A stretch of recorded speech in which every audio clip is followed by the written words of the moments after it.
सनतकारों ने सनतों को गैस बंदिश के खिलाफ वज़ीर आज़म से मुदाखलत की अपील कर दी। सदर कराची इंडस्ट्रियल अलायंस मियां जाहिद हुसैन का कहना है कि सनतों को गैस बंदिश से हज़ारों मजदूर बेरोजगारी का खदशा है।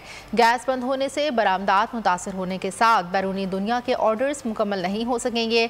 वज़ीर आज़म सनतकारों की सिफारिशात को रद्दी की टोकरी में डालने के बजाय इस पर अमल कराएं। इस वक्त गैस बहरान को कंट्रोल करने के लिए LPG गैस मुकामी कंज्यूमर को फराहम की जाए। खराब इक़्तिसादी सूरत हाल पर फौरी काबू पाने की ज़रूरत है, वरना मामलात बहुत गंभीर हो जाएंगे। और अगर आपको हमारी ये वीडियो पसंद आई है तो लाइक पर क्लिक कीजिए। बोल ने हमेशा हक और सदाकत का साथ दिया, सच के साथ खड़ा रहा। हम हैं मिसाल अब्र, मगर इस हवा से हम डर कर सिमट ही जाएंगे।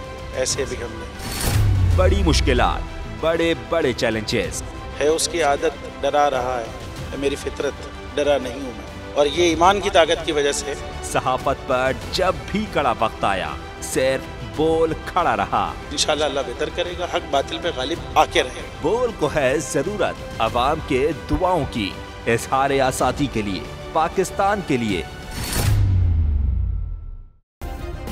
सब्सक्राइब करें और बेल दबाएं ताकि कोई खबर रह न जाए।